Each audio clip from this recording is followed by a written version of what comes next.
Good morning. Welcome to Auburn Unitarian Universalist Fellowship, located on occupied ancestral land of the Muskogee Creek Nation. My name is Susan McAllister, and I will be serving as Service Associate today. We welcome you. We know you come here for different reasons: to find community, to seek your spiritual and personal truths, to question, to nurture your heart and soul, to be nurtured, to explore new ideas, to find comfort, and perhaps to find the answers to some of your bigger questions. We welcome you. We know you come from different places, different religions, different beliefs, and different backgrounds. We hope you will find comfort, connection, challenge, and love here. We hope you will find ways to provide outreach to others in our congregation, in our local community, and in our world community. On behalf of the members of the fellowship, I extend a special welcome to all visitors who are joining us for the first time, and to those of you who still feel like visitors. If you have not already done so, please fill out a digital visitor card by visiting auuf.org/visitor so that we may welcome you. You may also contact our minister, Rev Chris Rothbauer, at minister@auuf.org with any questions or concerns you may have. Let us move into the service, willing to be authentic with each other, honest within ourselves, and open to connection in all its forms.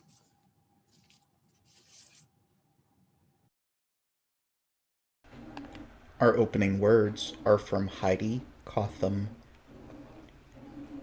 Let us be a faith that gathers, reaching for one another through the walls of hate others build, through the cages of ignorance and arrogance, and through the fear that burns city streets. Let us be a faith that sees a vision of a better world, more compassionate, more just, more holy, and with more love. There is a faith that binds up the broken, cauterizes battle wounds with the balm of peace, sings longer and louder than the trumpets of war. Let us be that faith too. Let us be the ones who do not tread lightly in this world, but light it up with our love, who hold up the mirror of worth and dignity, but who are the sanctuary others seek. But first, let us be a faith that comes together here, this morning, in this space, at this moment. Let us be a faith.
I invite you to light your chalice with us this morning with these words from Deanna Van Diver. We light this chalice, symbol of our faith alive in this world, naming our vision of collective liberation and daring to remember each other into beloved community.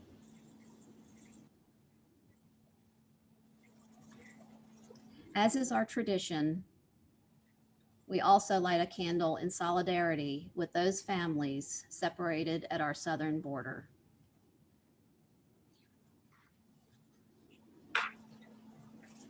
I would like to invite you to join us in our opening hymn, hymn number 1012 in the teal hymnal, When I Am Frightened. The words will be shared on screen.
One of the ways that we proclaim the warmth and caring of our community is by sharing our joys, concerns, and milestones. We invite those of you who wish to use the Zoom chat box to type your joy, concern, or milestone during the music for meditation. If you wish for your joy or concern to be acknowledged but don't want to share it, you may also type that you have an unspoken joy or concern.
Thank you to all who shared their joys, concerns, and milestones this morning.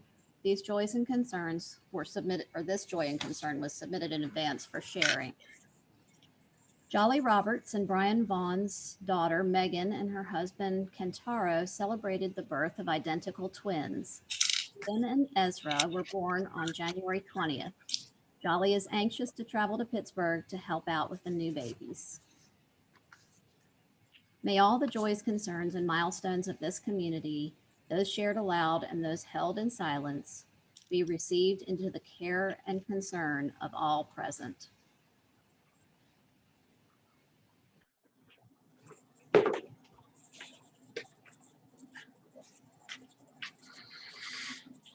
Please join me in the spirit of meditation in whatever way feels right. Throughout time, our Unitarian Universalist faith tradition has held a thread of clarity. How we relate to each other creates the conditions of hell or heaven here on earth. We may not know or agree about what lies beyond this life, but it's our conviction that our actions and our inactions have consequences for the web of all existence. While fascinating and mysterious, we do not place our hopes for salvation in what happens after death. We find our salvation here on earth, showing up for each other with mercy, respect, and compassion. How are we relating to our neighbors, our friends? As a people of faith, we are called to a love that is bold, to love beyond our skill and through our fear, with courage and compassion. As a faithful collective, we are called to offer sanctuary, refuge, and comfort to everyone afflicted by the systems of oppressions of the world. As faithful individuals, we are called to relationships of care and accountability. It makes a difference in the quality of this world when other people with access to privilege and power give voice to a vision of collective liberation and name the obstacles within and without that limit us. Can we choose to live courageously, a people of faith, a people so bold? Can we faithfully challenge evil in the world and the sins of society that have become internalized within our beings? Our faith does not require that we be unafraid, only that we do not lead with fear or make our decisions from a place of fear. Our presence matters. How we relate to each other creates the conditions of hell or heaven on earth. May we remember and affirm that we are all in this together, friends. We are all in this together.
Blessed be.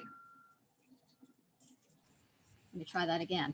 The light of our chalice would soon flicker and die without the oil that nourishes its flame. And just as this flame cannot burn without oil, this religious community cannot survive or thrive without the financial as well as personal support of its members and friends, the oil that keeps the flame of our liberal religious faith alive and fuels the shared mission and ministry of this fellowship. Let us now give freely and generously an offering to sustain and strengthen our shared religious community, a community of memory, hope, faith, and love. For we are now the keepers of its flame that burns for justice, its dream of beloved community, its vision of a world made whole. To make a donation online via PayPal, please visit auuf.org/donate. If you are writing a check, please make your check payable to AUUF with a note on the memo line about whether it is for the offering or your pledge, and mail it to P.O. Box 669, Auburn, Alabama 36831.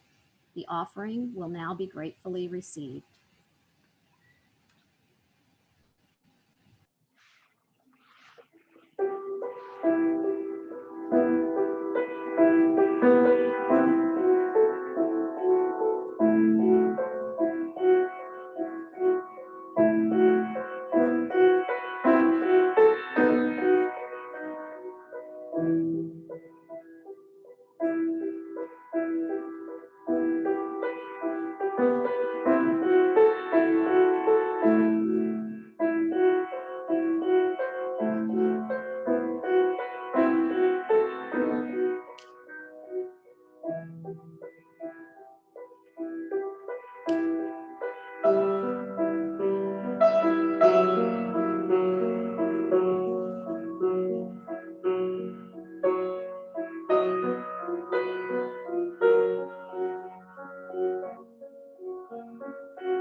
A reading from Sean Parker Dennison. We must develop and maintain the capacity to forgive. If we are devoid of the power to forgive, we are devoid of the power to love. There is some good in the worst of us and some evil in the best of us. When we discover this, we are less prone to hate our enemies. Reverend Dr. Martin Luther King Jr. I've been doing a lot of guest preaching lately, and it's always a little awkward.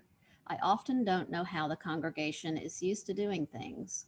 Recently, I've tripped on my robe, forgotten to extinguish the chalice, called someone by the wrong name, and gave the wrong musician the head nod to cue the anthem. Oops. Sometimes I feel embarrassed by my mistakes, but all in all, they are relatively small things, except one. I preached recently in a building that was a beautiful old chapel in the country. Because it was old, it was one of those buildings where accessibility was a challenge. The congregation had just finished, I think the paint was still wet, installing an accessible entrance and bathroom. They'd installed a small elevator before that. They were understandably and appropriately proud, and I was enthusiastic in my gratitude as they showed me the improvements. Then they took me upstairs to the worship space and showed me the pulpit, which was up 4 steps on the chancel. Those steps are not a barrier for me, but they would be for others. And we'd just been celebrating their good work in making the rest of the building accessible. And I choked. I stammered out something like, "Too bad those stairs are there," which was neither very polite nor very helpful in reminding them that there was still work to be done. And then I preached from their pulpit, even though it was inaccessible, and even though I have a commitment to preach only from an accessible place in the room. In this case, that just would have meant preaching from the floor rather than going up the steps to the pulpit. The hardest times to hold ourselves and each other accountable compassionately is when the work has begun, but there's more to be done. We want to acknowledge the effort, and it feels a little awkward to say, "What a great start. You did something great, but you're not quite there." And sometimes, when we're the ones who have begun to change, it's hard to hear, "I'm still going to preach from the floor since not everyone can access your pulpit." And yet, as Dr. King says, we have to grapple with our incompleteness. We have to understand that we, like everybody else, are always going to be a mix of good intentions and incomplete effort, good results, and some things that don't turn out that well, and yes, even good and evil. We are sometimes selfish, sometimes complicit with systems that do harm, sometimes the cause of pain and injustice. Until we can hold compassion for ourselves and others, until we can be forgiving when we fall short, our love is incomplete.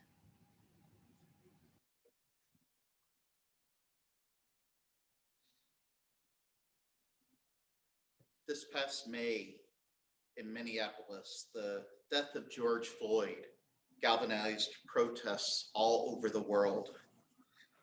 As you may know, Floyd died after Derek Chauvin, a white police officer, held his knee on his neck for 8 minutes and 46 seconds.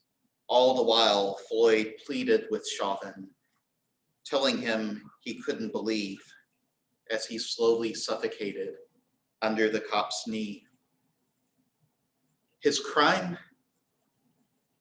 He may have passed a counterfeit bill in a convenience store.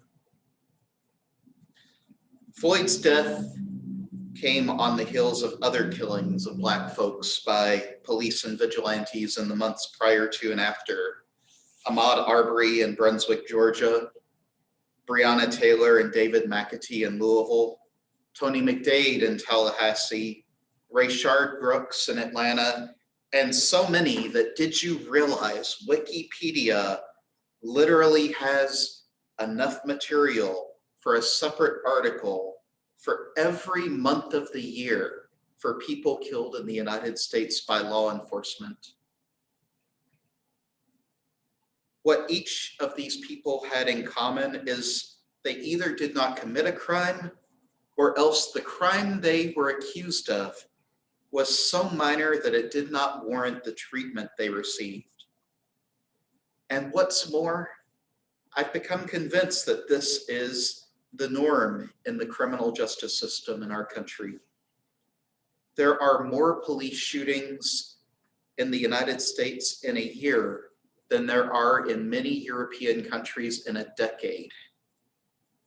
The difference isn't less crime, but how it's enforced. And this is only a sliver of our justice system. Next week, we'll be talking about the injustice of our current prison system and the racially disproportionate makeup of it, and the fact that here in Alabama, we incarcerate more people than most European nations. The protests that erupted this past summer presented a renewed call for a system that decenters the police and prison system and centers a more compassion-based approach that has the potential to transform our entire social landscape. I use the term abolition for this cause because that's what activists have been calling it since the civil rights movement. But another phrase has also become popular, a compromise slogan that declared we need to defund the police. Now, to be completely clear, this isn't a new cause. Activists for racial and economic justice have been asking for us to look critically at how we treat those in our society we have labeled criminals for generations. Yet, even the term defund the police has become considered controversial by some. with any criticism whatsoever of the police being met with fierce resistance. Some in liberal circles have advocated that what we need to do is look for a better slogan that will appeal to conservatives.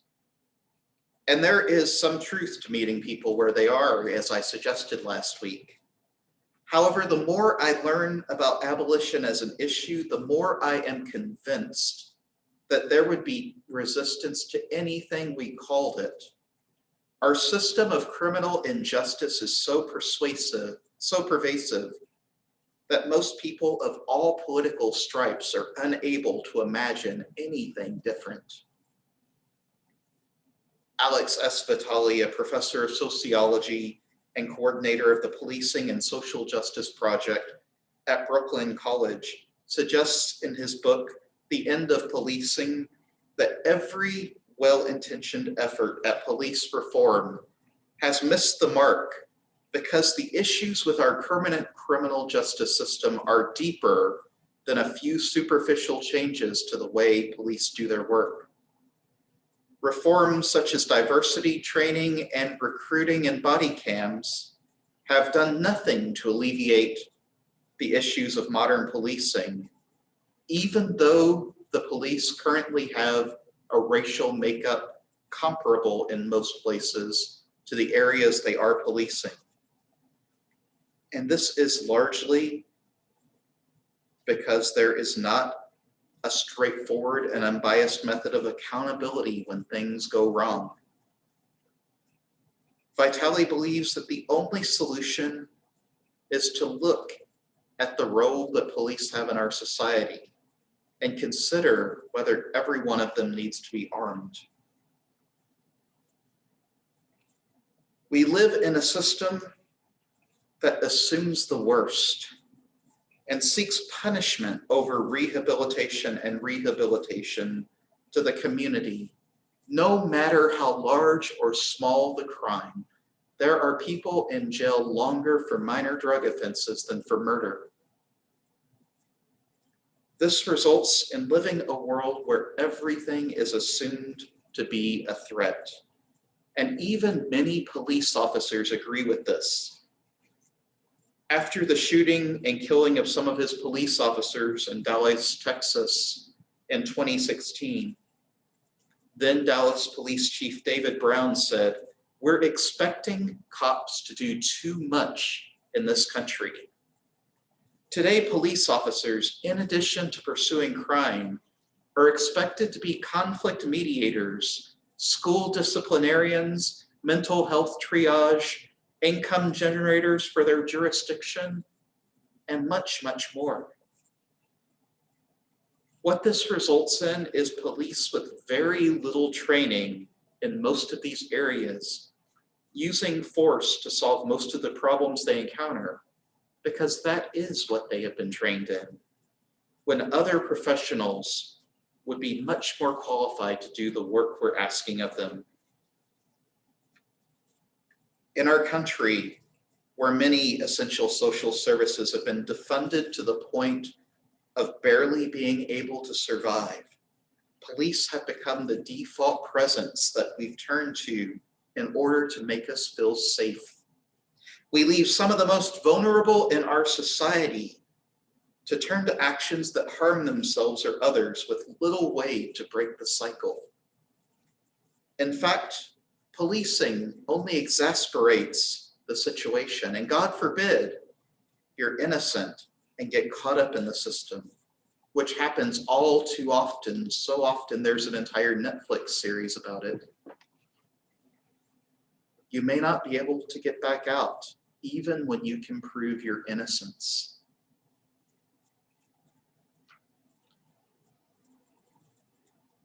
Our current system doesn't even necessarily help victims, who are often ignored unless they're needed as witnesses. Crimes are considered to be against the state, not against a person. So the state has very little use for people who have been harmed, leaving them with little say in the justice process and little closure. some who want to confront their offender are even denied the opportunity by a system not set up for healing, but for punishing.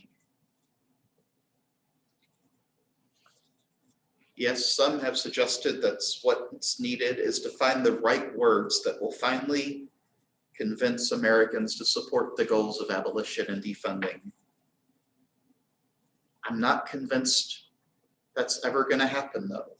The idea that we need police to protect us from others who aren't like us is so deep within our nation's experience that I suspect there are people who would oppose a systematic restructuring no matter what we called it. So whether they try to find the right words, I want to examine why it is we depend so much on this system.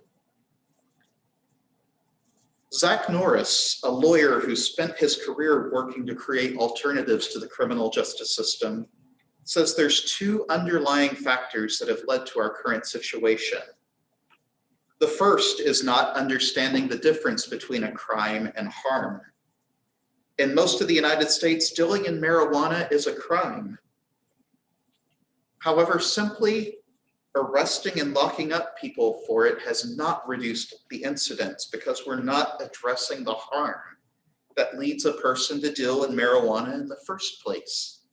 Perhaps it's crippling poverty that leads to drug dealing being the only foreseeable income generator. Maybe it's the need for an underground medical market due to lack of care in our current model. Perhaps it's all the person knows how to do. In any case, simply criminalizing drug dealing without addressing the underlying systemic causes of addiction and poverty does nothing to eliminate it. And these crimes are disproportionately enforced against Black, Indigenous, people of color, and poor people, despite it being a problem among all races and income brackets. The second, Norris says, is that we live in a framework of fear, fomented by a deprivation of resources, suspicion of others, and isolation from our fellow humans.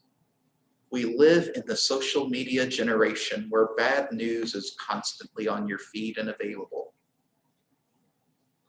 When even giving $2,000 in the middle of a pandemic to help us survive is controversial, you know that providing people with what they need to survive and thrive is not paramount on the agenda of our society. In addition, we're currently structured in a way where we work more often and have less time for neighborhood and civic activities, meaning we have less chance of building relationships with people around us. Unlike when I was a kid, I know none of my neighbors today. And I suspect that this is the case for some of you as well. And as a result, Norris says, we begin to suspect people who are different from us. This is perhaps no more apparent than the number of white people who call the police on Black folks for such mundane things as barbecuing in the park, jogging, or in the case of Harvard professor Henry Louis Gates, simply locking himself out of his house. And it's not just the criminal justice system. We live in a punitive world that seeks to use punishment as the first means towards achieving peace, and it does not ever work. From corporal punishment as children, to suspension and expulsion from school, to the criminal justice system later in life, it's all connected. It's bigger than just the police and prisons, because our entire system is predicated on the idea that there are good guys and bad guys, and the bad guys need to be punished to protect the good guys, and the good guys need to be punished so they don't become bad guys. aren't we all bad guys and good guys at one time or another?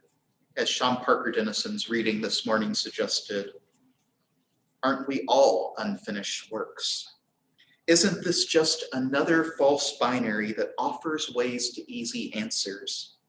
I shudder to think if someone had given up on me, isolated me for the rest of my life over something I'd done. Indeed, what is needed isn't just a simple decentering of police and prisons from our world, but a fundamental shift of how we relate to our fellow humans. I want to offer a vision this morning for a different way of being, a different way of relating to each other. If we truly want everyone to get the resources they need, not just to survive, but thrive, then we need to acknowledge that calling the police for every social ill and imprisoning people in larger numbers than any Western nation haven't gotten us there yet, and they're not going to get us there in the future. What I want to cast is a vision of a way of being in the world where we use different tools to relate with one another, to heal the deep divides in our nation. I want to propose that abolition of the police and prison should be a byproduct of building this more just world.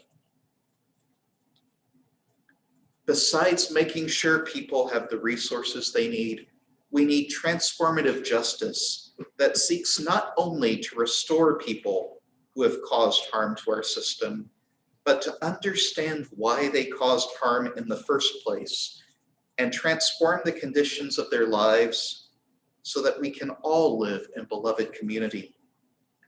Transformative justice as a tool has been very effective in communities, schools, and activist circles in bringing people together after painful actions threaten to tear them apart.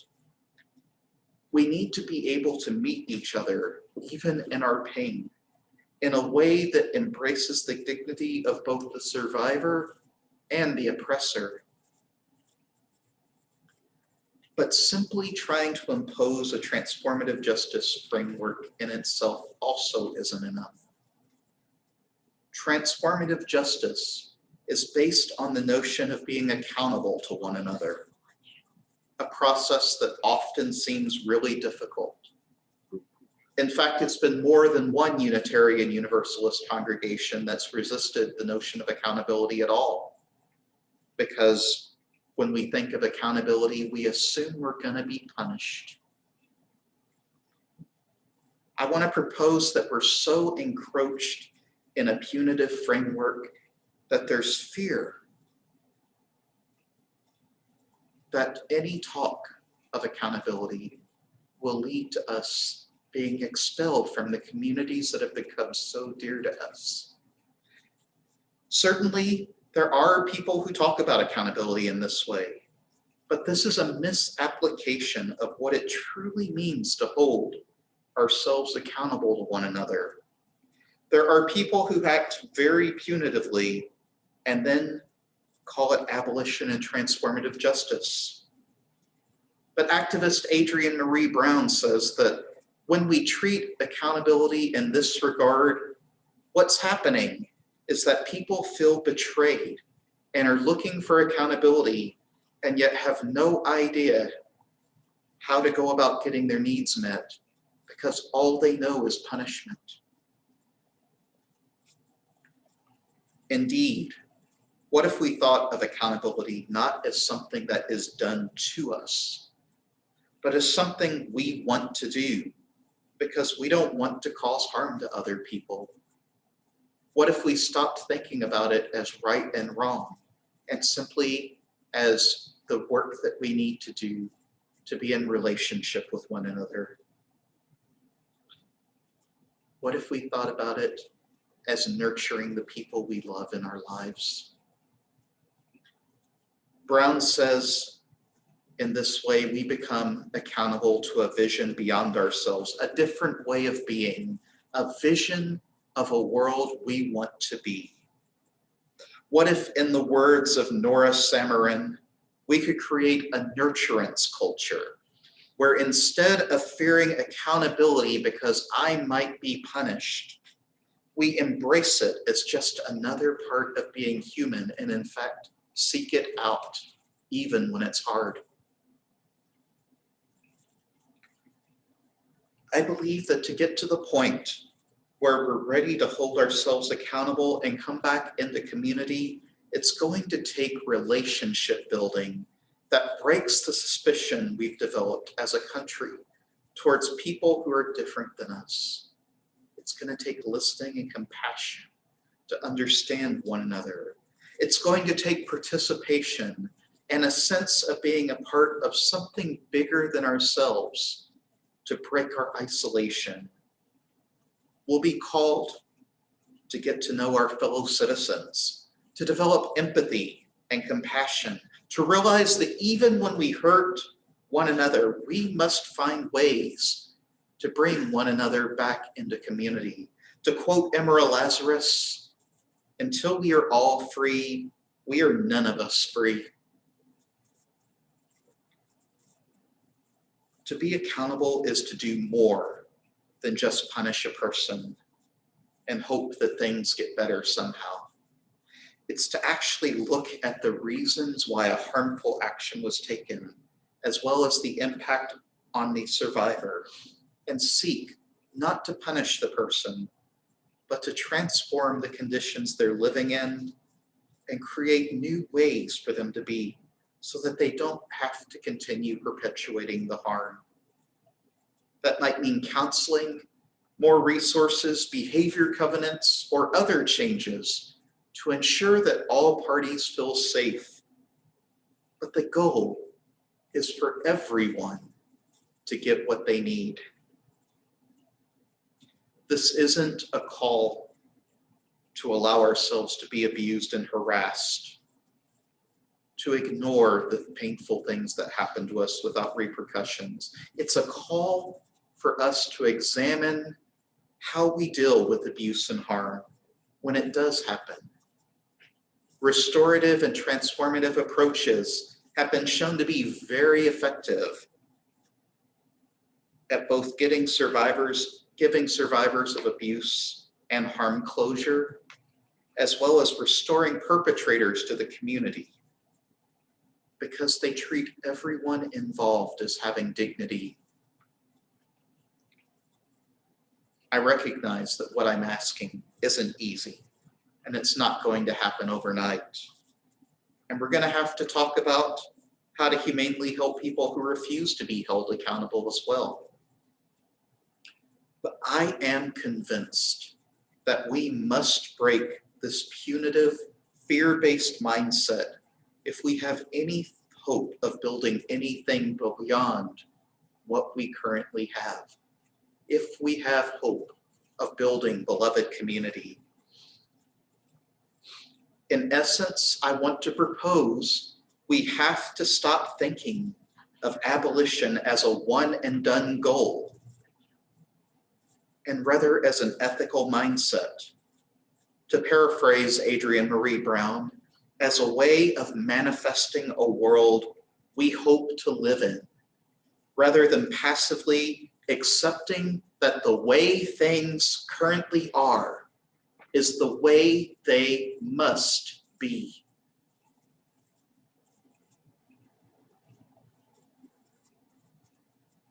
In other words, to summarize, I'm asking us to move beyond a framework of good guys and bad guys, which has not made our world safer, but has exasperated fear, suspicion, and social issues. The world's a lot more complicated than that. And we need ways of relating that will pull everyone in the community. Our current system has not made us safer. If anything, even though crime's gone down, in some ways it's made us distrust people even more. And it's what's led to the current polarized moment we're in. The world our Unitarian Universalist values call us to build is one where we have these difficult questions to answer, where we hold space for the ambiguity of human behavior. And you know what? That, in the end, is what just might save us. May it be so. I'd like to invite you to join us in our closing hymn, hymn number 1026 in the Till hymnal, If Every Woman in the World. The words will be shared on screen.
Please join me in extinguishing our chalices.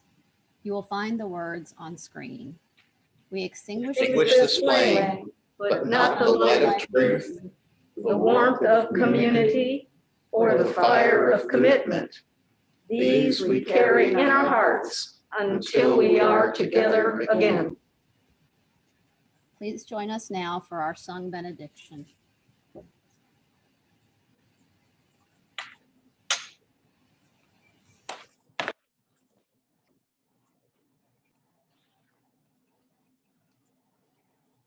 Go forth into the world in peace, in peace. Be of good courage, hold fast that which is good, Lord. Go forth into the world in peace, in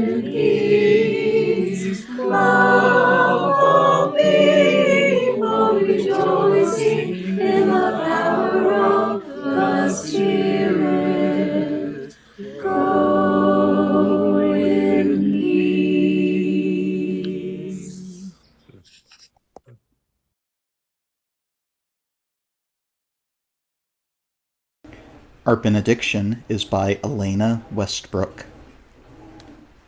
Go in hope, for the arc of the universe is long, and we can bend it towards justice. Go in courage, for together we have the strength to confront injustice in our daily lives and the larger world. Go in love, because a holy and generous love is both the means and the reason by which we transform our lives. Amen. Blessed be, and go in peace.